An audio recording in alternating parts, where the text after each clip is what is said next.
Sir Thomas Wyatt's poem Farewell, Love and All Thy Laws Forever is a poignant sonnet that embodies the Renaissance tension between passion and reason, drawing on Petrarchan traditions while infusing them with a distinctly English, courtly cynicism. Written in the early 16th century during the Tudor era, the poem reflects Wyatt's own experiences as a diplomat and courtier entangled in the volatile politics and romantic intrigues of Henry VIII court. Structured as an Italian or Petrarchan sonnet with an octave, lines 1 to 8, and a sestet, lines 9 to 14, it employs iambic pentameter and a rhyme scheme of ABBA, ABBA, CD, CD, CD, allowing for a volte-or turn in thought that shifts from declaration to resolution. Through personification, metaphor, and philosophical allusion, Wyatt crafts a narrative of liberation from love's deceptive allure, prioritizing intellectual and personal freedom over emotional enslavement. At its core, the poem is a farewell to love personified as a tyrannical force, symbolizing not only romantic entanglements but also the societal laws governing courtly behavior and relationships.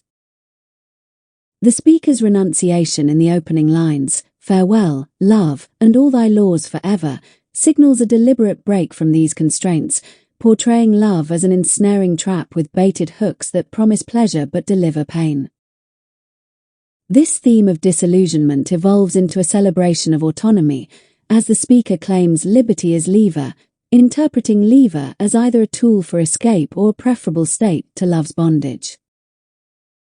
By invoking ancient philosophers Seneca and Plato in line 3, thy sharp repulse, that pricketh eye so soreth taught me to set in trifles no store, the poem advocates for a stoic shift from a life of pleasure to one of wit and perfect wealth, emphasizing self-improvement through theory and politics over fleeting desires. In the sestet, this rejection extends to a broader commentary on maturity and experience. The speaker directs love to younger hearts and the scant of exercise, implying that naivety and idleness make one susceptible to love's brittle darts. The closing metaphor, me list no longer rotten boughs to climb, evokes the futility of pursuing unstable goals, likening love to decaying branches that cannot support ambition. This underscores a theme of temporal loss. The speaker laments time lost but emerges wiser, suggesting that renunciation is not defeat but enlightenment. The poem grapples with the human cost of passion, aligning with Renaissance humanism's valorization of reason over emotion. Wyatt masterfully employs literary devices to vivify the speaker's emotional journey. Personification of love as a capricious authority figure, complete with laws, baited hooks, and sharp repulse, transforms abstract emotion into a tangible antagonist, allowing the speaker to engage in a dramatic dialogue of dismissal. The baited hooks metaphor functions as an allegory for seduction, blending fishing imagery with an oxymoronic twist. The bait of pleasure conceals the hook of suffering, highlighting love's deceptive nature. Allusions to classical figures like Seneca, who was a Stoic philosopher advocating balanced living, and Plato, whose ideals of higher knowledge contrast earthly desires, lend intellectual weight, positioning the poem within a tradition of philosophical poetry. The concept of blind error evokes the blinding effects of love, a motif later echoed in Shakespeare's The Merchant of Venice, though Wyatt predates this, drawing from circulating folk wisdom or Petrarchan influences. Irony permeates the tone. The speaker's relief at escaping love's power is tinged with bitterness, as the brittle darts suggest love's weapons are fragile yet wasteful on the experienced.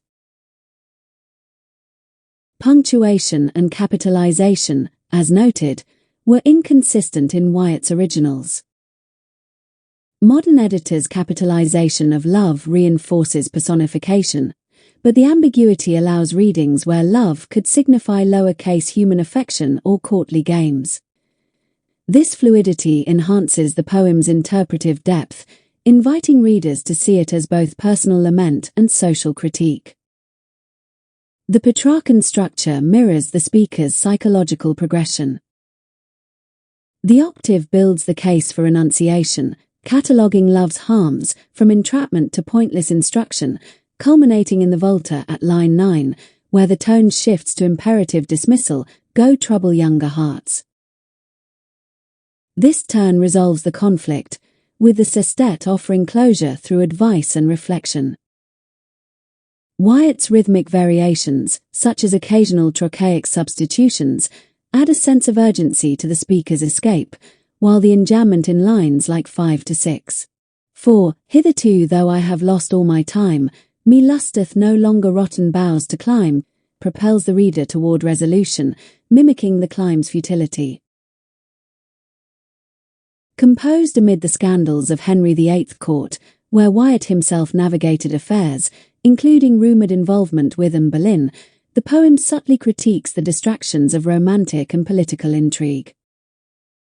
By renouncing love's laws, the speaker may allegorize rejecting the court's adulterous entanglements, which often led to executions, treason charges, and legal upheavals, example Henry's divorces and the Reformation.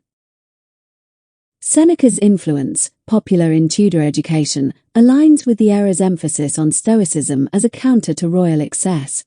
The poem could even be a veiled admonition to Henry, whose sexual desires and changes of attentions disrupted governance. In broader literary history, Wyatt adapts Petrarca's canzoniere, transforming Italianate idealism into English realism. His innovations, like introducing the sonnet to England, paved the way for poets like Surrey and Shakespeare. The poem's cynicism reflects the precariousness of court life, where love was as much a political tool as a personal pursuit. In conclusion, A Renouncing of Love is a masterful blend of personal introspection and cultural commentary, using renunciation as a lens to explore freedom's value over passion's perils. Its enduring appeal lies in its universal resonance, the hard-won wisdom that comes from outgrowing love's illusions, favoring the perfect wealth of the mind.